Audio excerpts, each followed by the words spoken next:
Today I would like to discuss whether or not being raised with hardships, hard knock life, family trauma can make you a better person versus the pampered rich kid who's like, oh no, Timmy, you fell, here's a golden band-aid. I love you, little boy. Fly, little boy. Which is better off?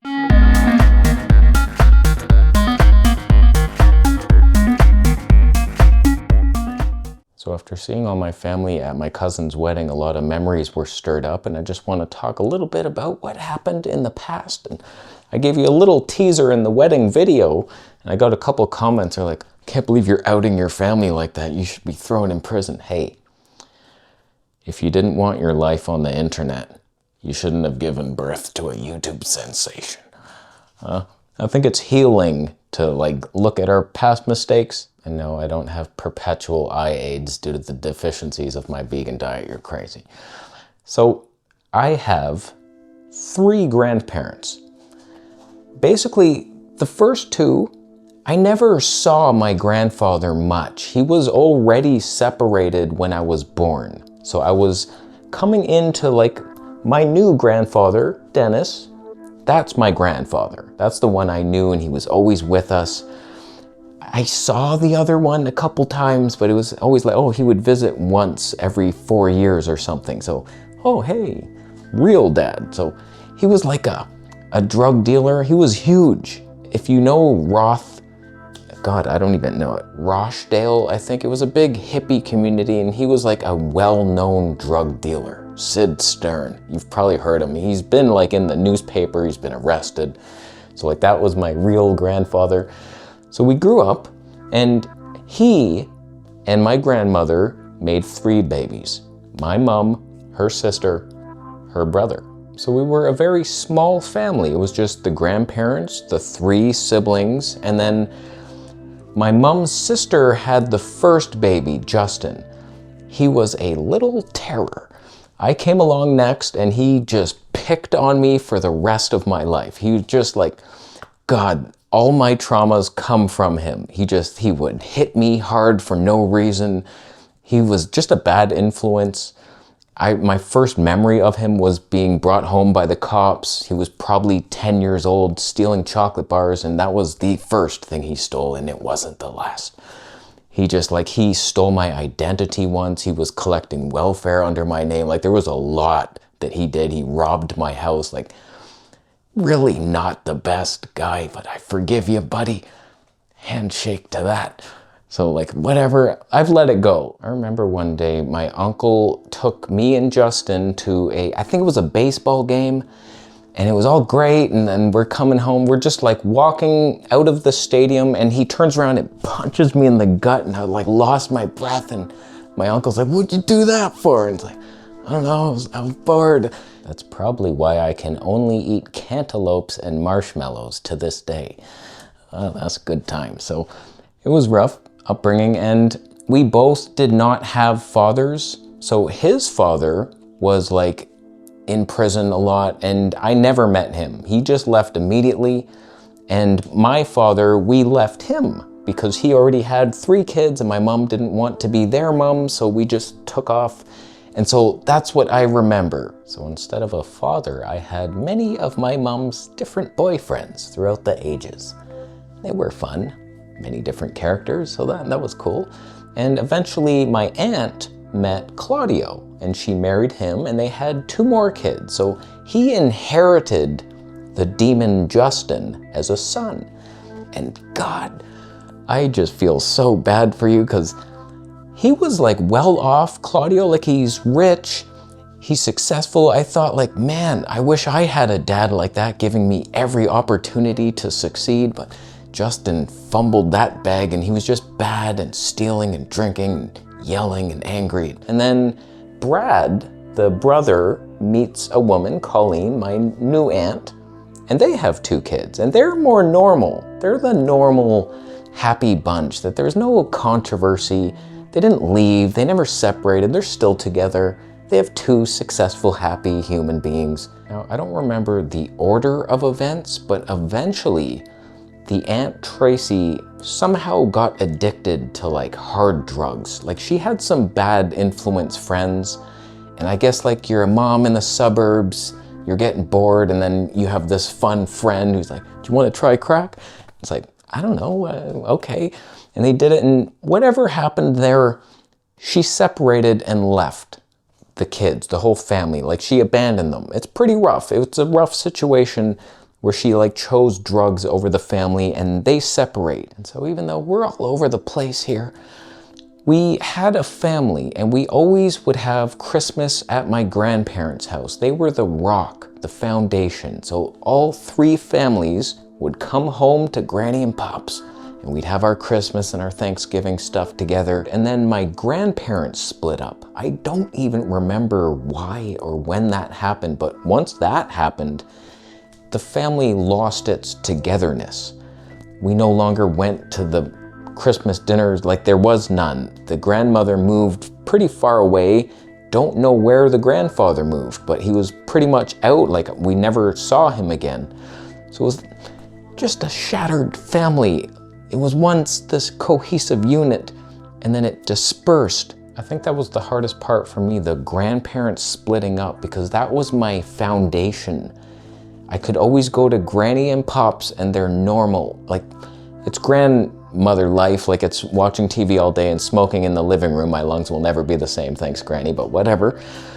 It was just normal. Whereas my home was a little more erratic, and like there was parties, and my mom was drinking, and she was an alcoholic for most of my upbringing, and it was kind of crazy life. Like, I'm sleeping at friend's house and mom's having a party and I want to go home. They're like, no, can't go home. She's having a party. Sorry, you're stuck here. And there was a lot of screaming.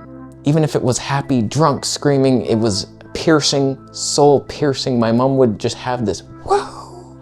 And I was just like, oh, I hate that sound. So growing up, I had a lot of resentment towards my mom. Like, she was drinking all the time. I remember one time we were leaving, my grandmother kicked us out because my mom was like too crazy drunk, and we're walking home and she's falling over on the lawn. I'm probably 10 years old and I'm like, oh my God, how are we gonna make it home? And I was like, let's take a cab, not a bus. Like, you can't do this. Like, I felt like I had to take care of us, and I was like, let's just go back to Granny's, and we buzzed up and she let us in, thankfully. But it was just like that.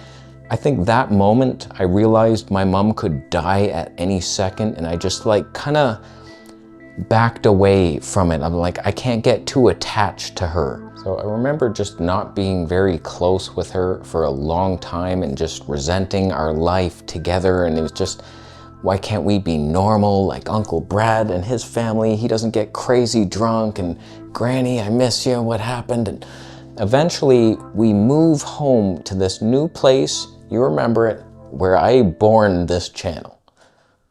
Oh, that's not how you say that. But the energy completely shifted. Like, up until that point, she's still drinking. We're still living in these like crazy basement apartments and moving every 2 years. It was crazy. And then we find this place, and it was cheap, but it was big. It was a nice big 1-bedroom apartment. She said, you can have the bedroom, the big room. I'm like, oh my God, yeah.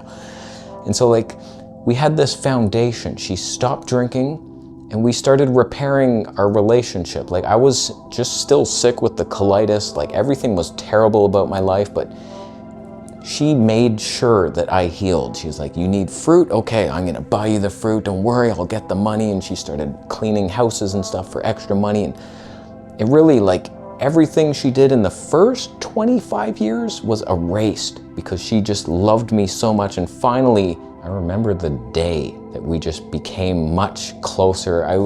I kept getting these rib injuries, not from my deficient fruitarian diet, you're crazy.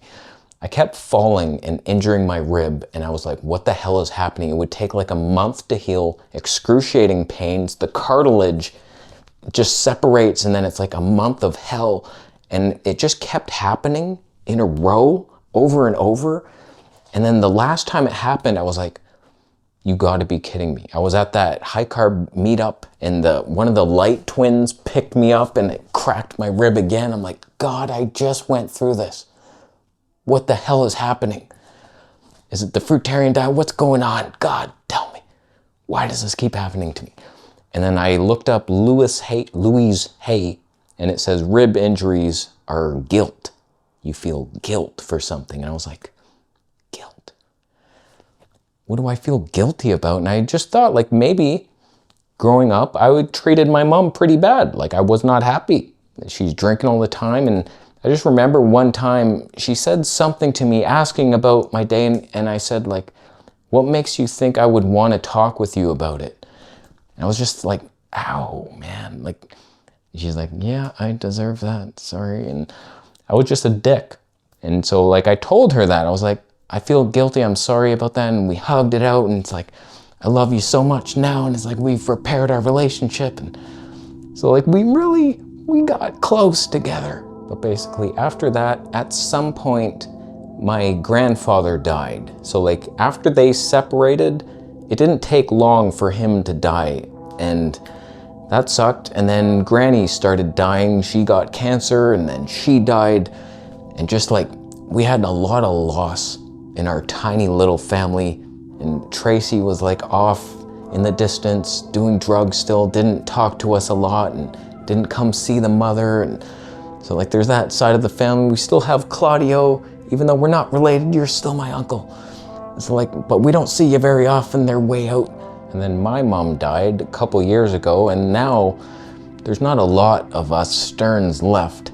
I haven't heard from Justin in many years, the evil one. I've heard that he was like a counselor now, and that would be amazing, but that might not be true, I don't know. That would be amazing if he lived that crazy life, in and out of prison, just ripping people off in the clubs, just stealing everything to, like, I overcame it, this is how you heal this. That'd be great, great story, but I don't know where he is. Which brings us to the age-old question. Because I think I turned out pretty good. I'm pretty happy sometimes. I'm successful. I'm normal. I have no, like, bad habits. I'm not an alcoholic. I don't smoke weed, don't do anything fun. So, like, I'm just a normal existing person, and I was raised through hardships. It forged me. That could be good.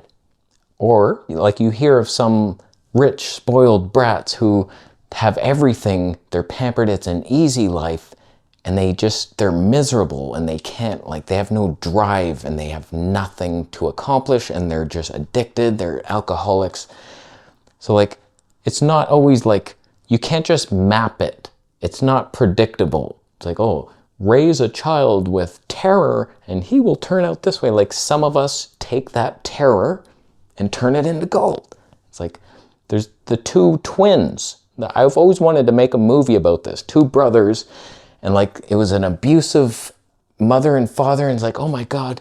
And one is traumatized and takes it the wrong way and just lives a life of crime and desperation. But the other is like, I'm never gonna be like you, Dad. And he turns it into success. And that's our choice.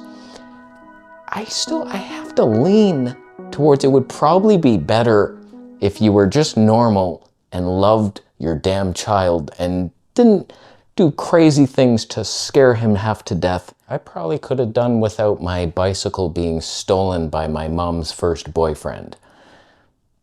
Didn't really need that. My first memory of them fighting with furniture crashing and me being in the backyard terrified probably didn't help me much. But we can't change our past. Maybe we can. I really want to. I think I can. Like, I was never jabbed up as a child. Wow, that's amazing. I never had that hernia mesh operation. That's cool. It's not even in there. Maybe, but we can't change our past, and it's up to you to just deal with it and make the best of it you can. So many of you have been through much worse things than anything I just described. You're probably like, wow, you're so lucky. You should see my life. We've all been through some hard shit, and I think it would be better if we didn't have such challenges and everything was just a roller coaster of fun and marshmallows. And sometimes I'm just like, yeah, I'm done, God. This is, nah, I'm done with this place. The eye aids, like, yeah, we've seen it all. This has been great. It's been a fun time. Love the acne from fruit. It's cool. I'm done though, like, but like we push on. We push it. Keep pushing, huh? How you doing? You thumbing it? That's cool. thumbs down. If your father used to make you breakfast, an omelet with roasted raccoon eggs, cricket meat, inorganic berries. You piece of pesticide shit. Oh man, that's basically carnivore. No wonder we had the traumas. So that's that. Let me know your family traumas down below and how you turned out and what do you do to overcome them? Tapping or something? It didn't happen. Doesn't help. Thank you for the Bitcoin donations. Subscribe for more videos.